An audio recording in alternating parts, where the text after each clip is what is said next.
Hi, Kevin. Oh, did you see Meister? No. Right here? Okay. Hi, thanks for joining us today. I'm going to be here with my daughter Izzy. She's coming down in a minute, and we're going to hopefully cook together with you either now or later when you're watching the replay. We're going to make some French lentils, Provençal style, that have a bunch of fresh herbs and onion, garlic, and various vegetables. So why don't you come over here where the cutting board is, Izzy? This is my daughter, Izzy. I think a lot of you already know Izzy, but she graciously agreed to star in today's show. So I'll be putting the recipe up on cookloveheal.com/recipes, probably later today. If not, it'll be tomorrow. And I send out a healthy recipe about once a week to people on my newsletter, so I hope that you will join us there. You just go to the website cookloveheal.com, and there are various places that you can subscribe, and that really helps us to keep going. It keeps us encouraged, and we can let you know what's going on in our world and with Cook Love Heal. And anyway, I look forward to hearing from you during the show today, and also if you watch this later, feel free to leave comments and I'll try to answer any questions you have or just comment back to you. So let's see. I think I still need a little bit of help with prep here, Izzy.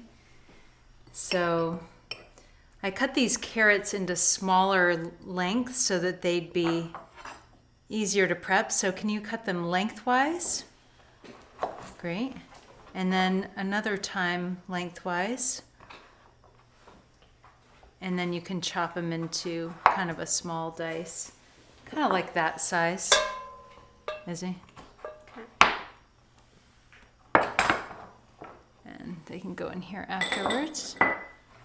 So this is a classic style of cooking lentils where you saute the vegetables first and then you add a bunch of aromatics. We're going to add thyme and bay leaf and garlic and rosemary today.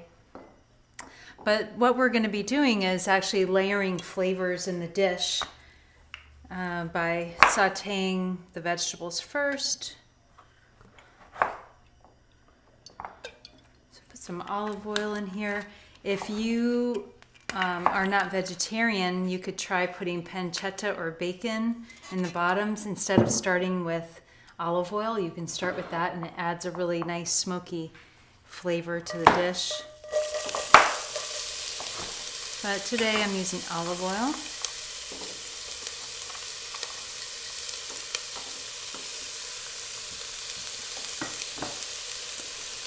And the pan was already hot. I started heating it on medium a few minutes ago. And I'm going to saute the onions first because they're the most pungent and they'll take a little bit longer to cook. They'll get sweet and savory as we saute them in the pan. So if you can get someone to help you in the kitchen, that's awesome, because while you are doing something like starting on the onions, someone else can be chopping the veggies, so you don't necessarily have to have everything ready before you start. So the ingredients that I listed didn't include this butternut squash and the zucchini squash. I just had these. I had like the end of a butternut squash that needed to be used up, and I had one zucchini, and I thought, let's put that in as well. So we're going to saute this a couple more minutes, and then we can add the carrot. And I actually forgot about celery. Could you look in the fridge for me, Izzy? I think on the bottom,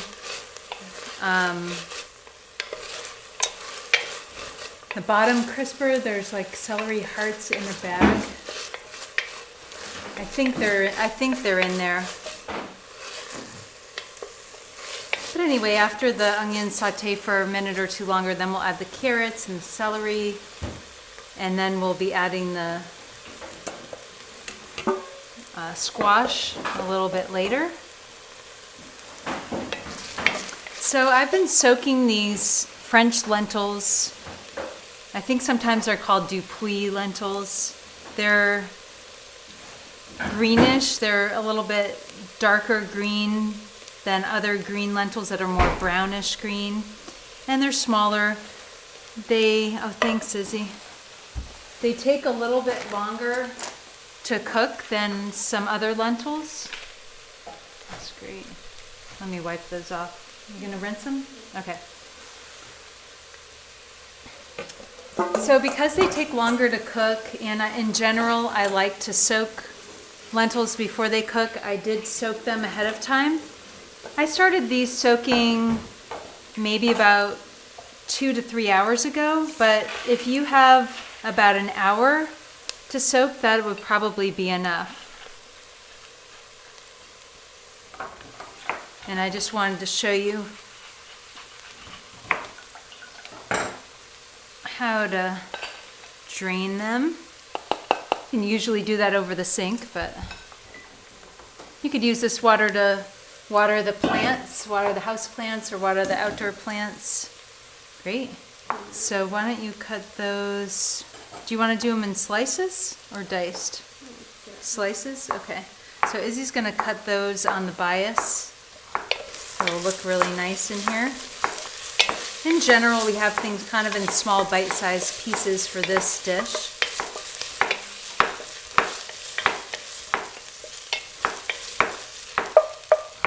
I add in the carrots.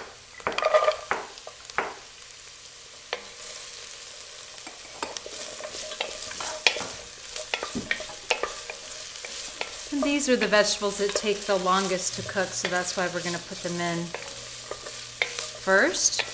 Can I add that? Yeah, go ahead and add the celery.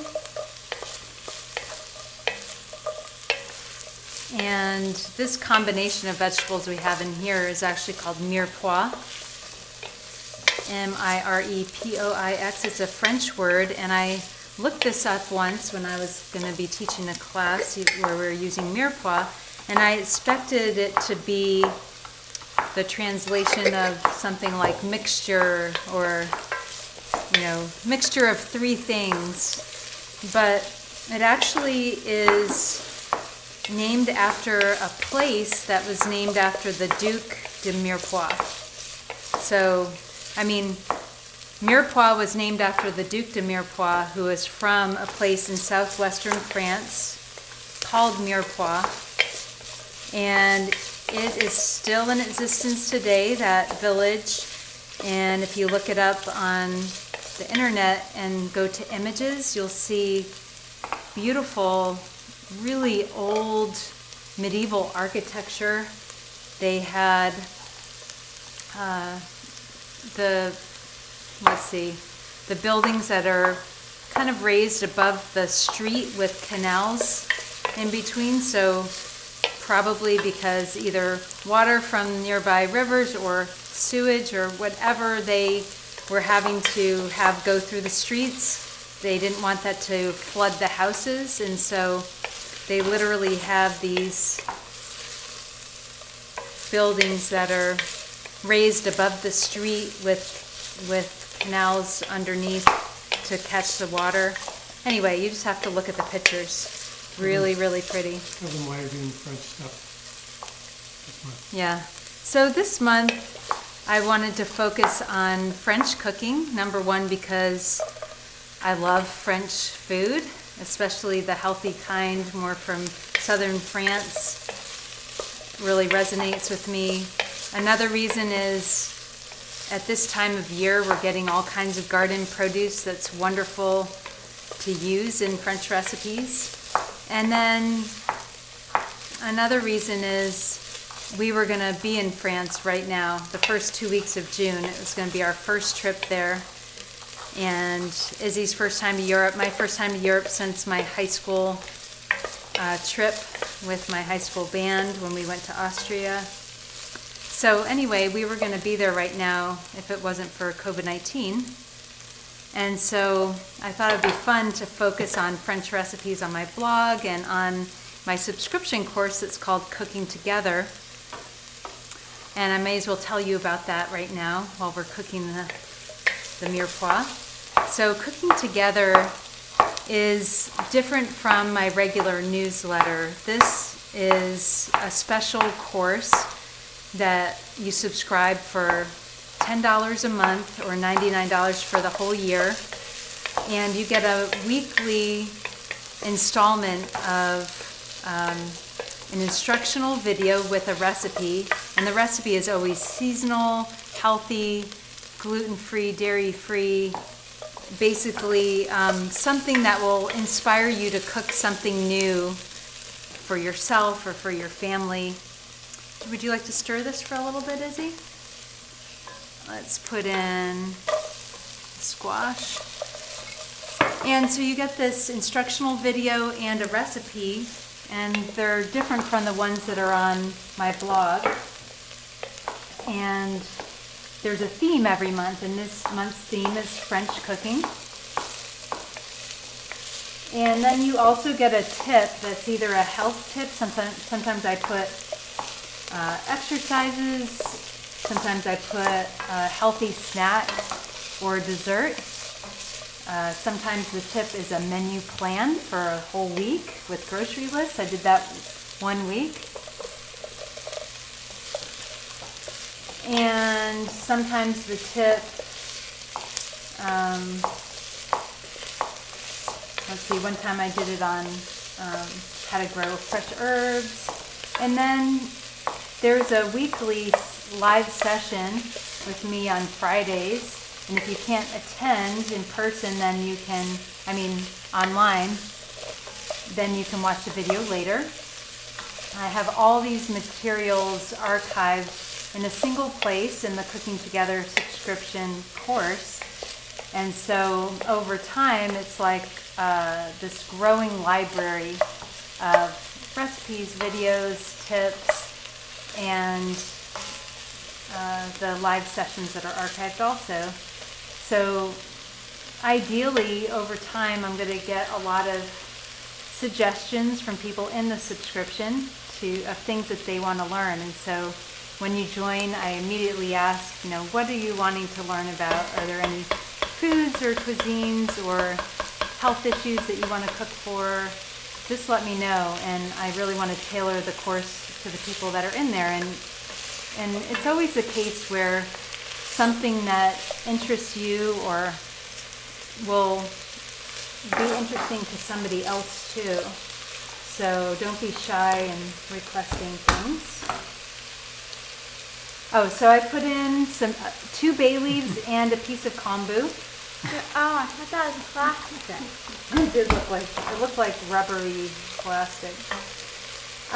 Kombu is not something you have to put in, but it does enhance the flavor a lot, and it helps soften the lentils. Chop up a little garlic,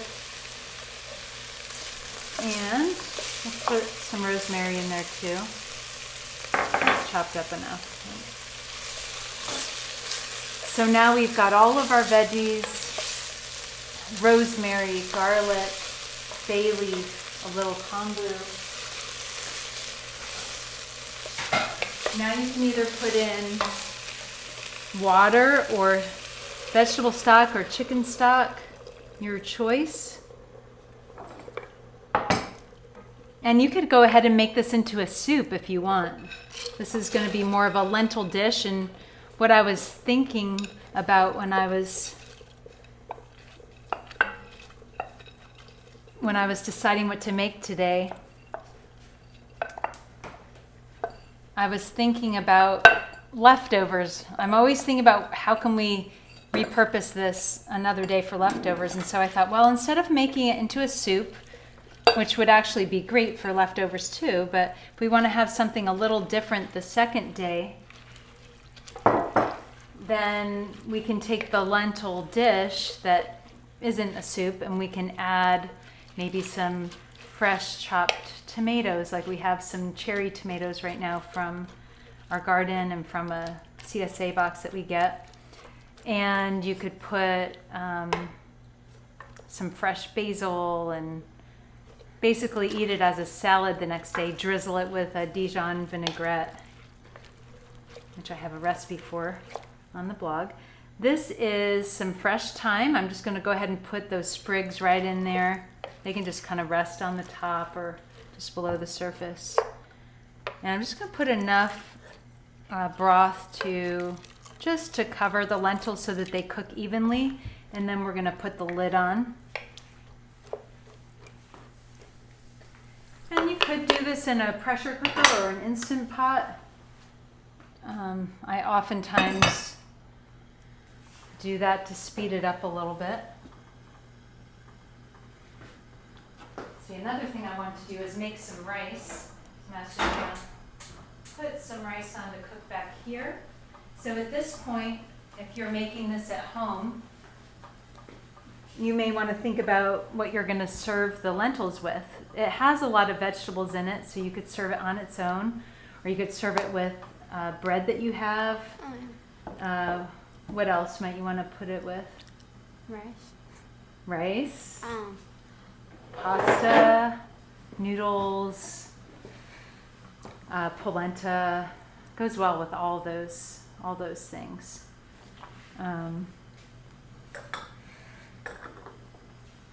So what else? What's going on with you, Izzy?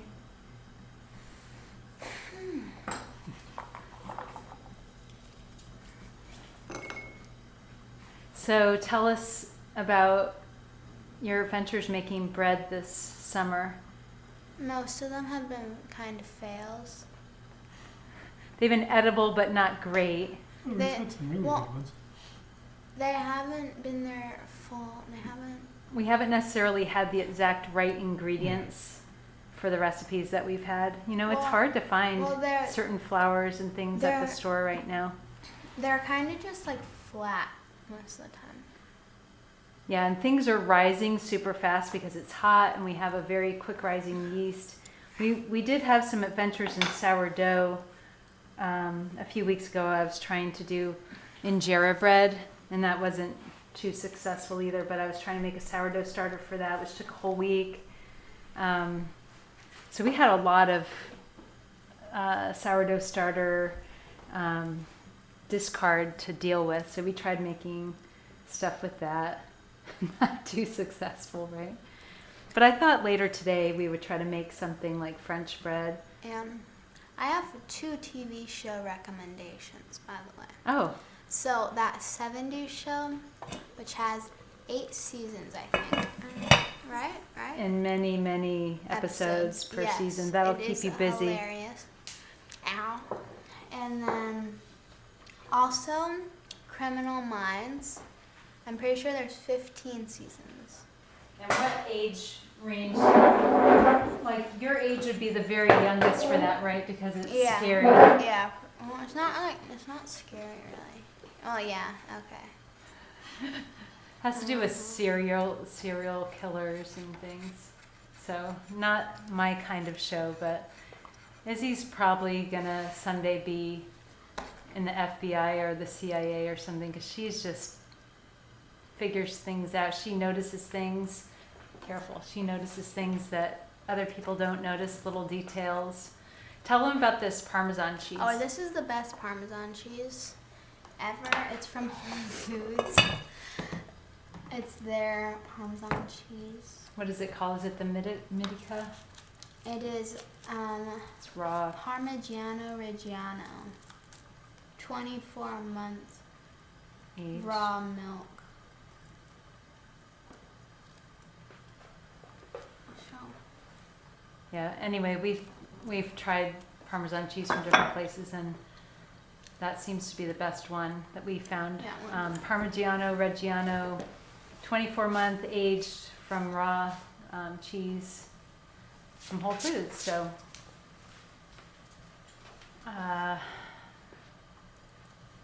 yeah. So Izzy's been doing a bunch of stuff this summer. She was taking an online Zoom class for her theater arts class, but that ended at the end of May. And they're probably going to perform that live sometime this fall, we hope. Tell them about that. Hamilton. Mm-hmm. Yeah, Isabel's part was Angelica Schuyler. Is Angelica. Is Angelica Schuyler, and it's Alexander Hamilton's sister-in-law. Yeah. Yeah. Really good part with a lot of great solos and it's basically, if you haven't seen Hamilton, make sure you mark your calendar for, what's the date, Izzy? June 3rd? No, I don't know what the date is. July 3rd, I think. Oh, for the movie. Yeah, the movie, which it was supposed to come out next year, they're releasing it 15 months early because of the pandemic, which is awesome. And it's a movie of the Broadway show Hamilton, where they actually filmed it with the original Broadway cast years ago. And so it's not like a remake that's kind of cheesy like they tried to do with Cats this year. It's like the actual thing. My rice was boiling over a little bit there.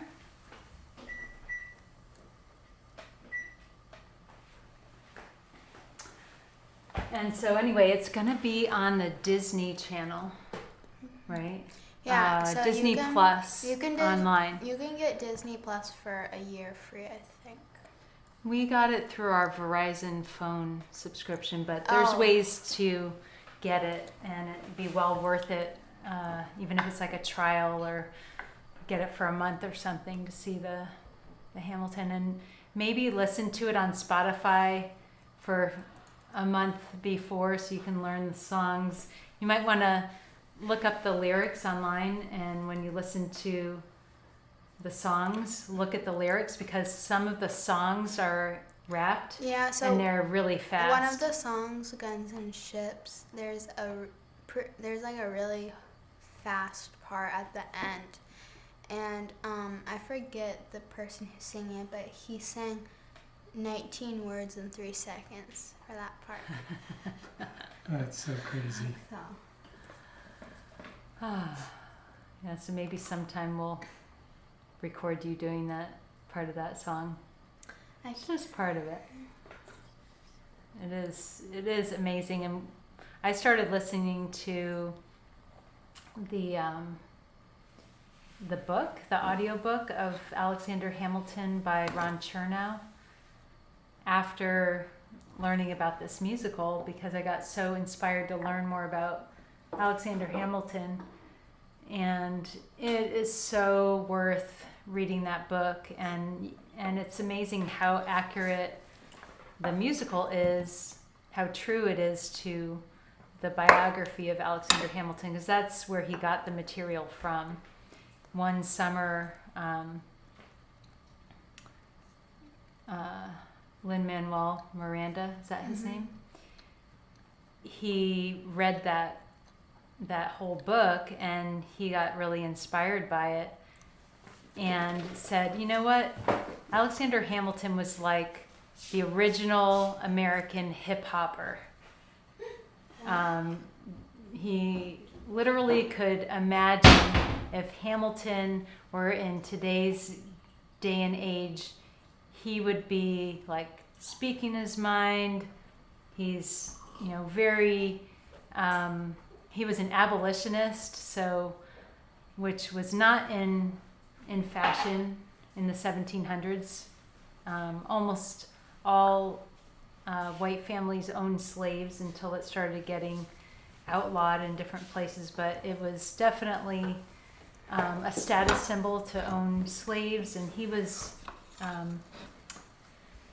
came from the West Indies, where he saw firsthand what the atrocities were going on with the slave trade, and he just kind of made it his life's mission to work on on abolishing slavery throughout the whole Western world. So that piece is really inspiring. And he also just had so much integrity and fought really hard for independence of America, but then to create a national bank and a strong central government. And so anyway, he's an amazing founding father of our country, and definitely worth checking out the musical and the book. Let's check this out. Okay, let's see. Haven't added much salt, just a little bit of salt when I have one of those little spoons. When I was sauteing the onions, I added a little bit of salt. Can you even see Izzy in the picture, Nelson? Yeah. Okay, good. Ooh. So I put about a teaspoon and a half in there, because I've got 2 cups of lentils in my dish here. And we'll be eventually taking out the bay leaves and the thyme and probably the kombu. You can see that the leaves have already come off Mostly. of the thyme stem, mostly, yeah. Ooh, yeah, you can leave that in for now, Izzy. Or you can chop it up, put it back in. So, we're being silly because this is going to burn your hands if you try to do this at home. It's really hot, isn't it, Sue? That's the kombu. It's an edible seaweed. It's so delicious in beans and lentils and.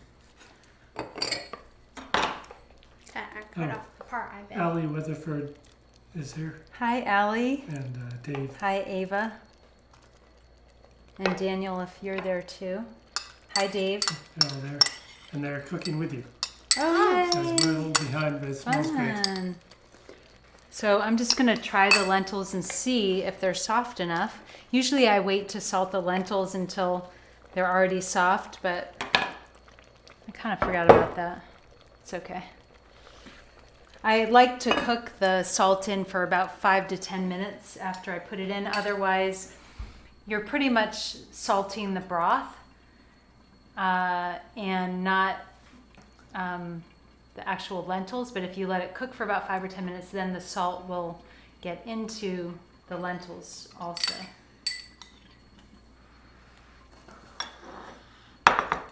Oh, yeah, if you could grate some of that, that would be great. Huh. You're very funny.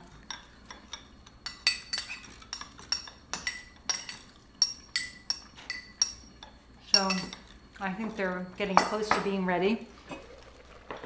You can add things like cooked sausage to this. You can add chopped up chicken if you want to make it even heartier. I'm adding a little more olive oil because I didn't start with quite enough. And lentils can be really dry. That's why oftentimes people cook beans and lentils with things like salt pork or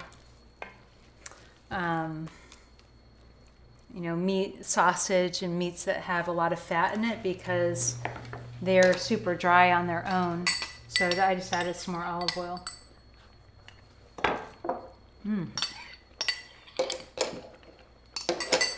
So I would say this is just about done.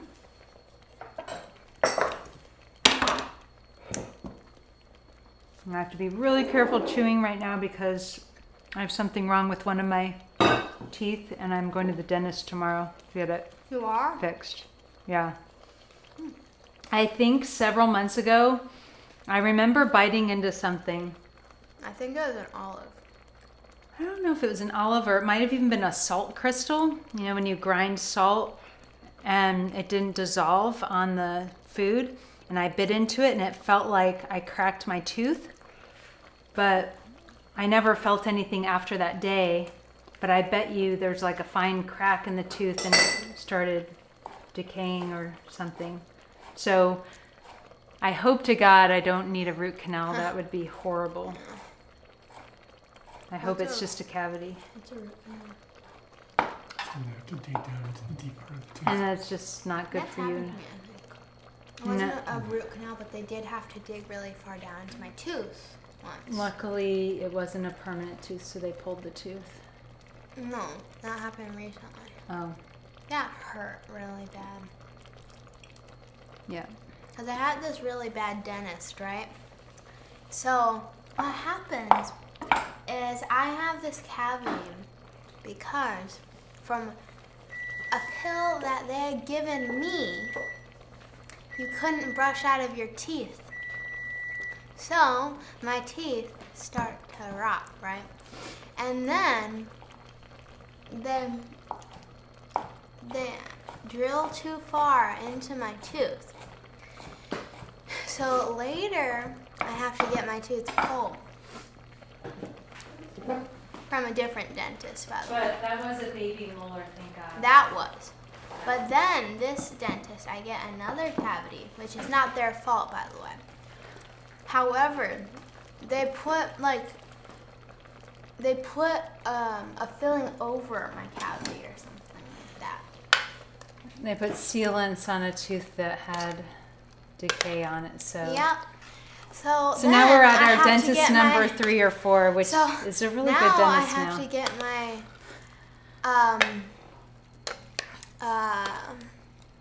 my filling removed.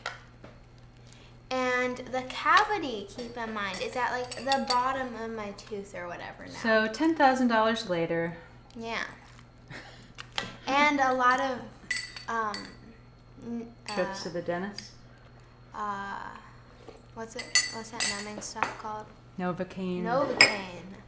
I was about to call it Nicotine. Nicotine, and I was like, that's not right. So I just put a little in here so it can cool down a little. But I hope that you love your French lentils. Let me know, send me a picture or post a picture on Facebook if you made it today.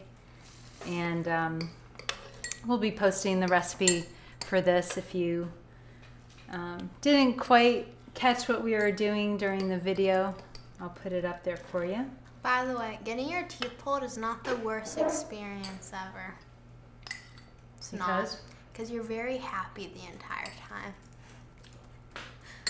Because of the Laughing gas. Yeah. But not something you would want to do just for the heck of it. Yeah, I know, but like, it's not too bad getting your teeth pulled.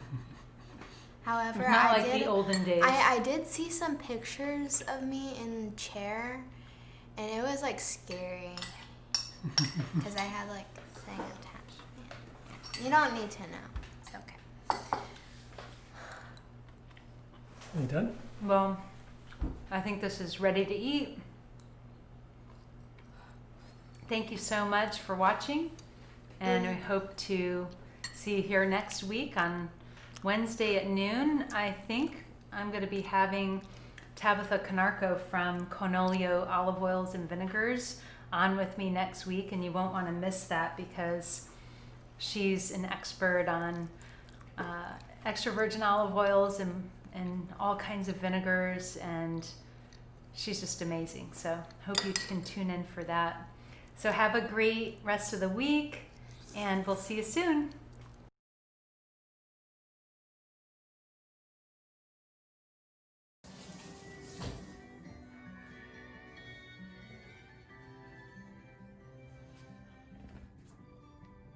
Hi, Kevin. Oh, did you see Meister? No.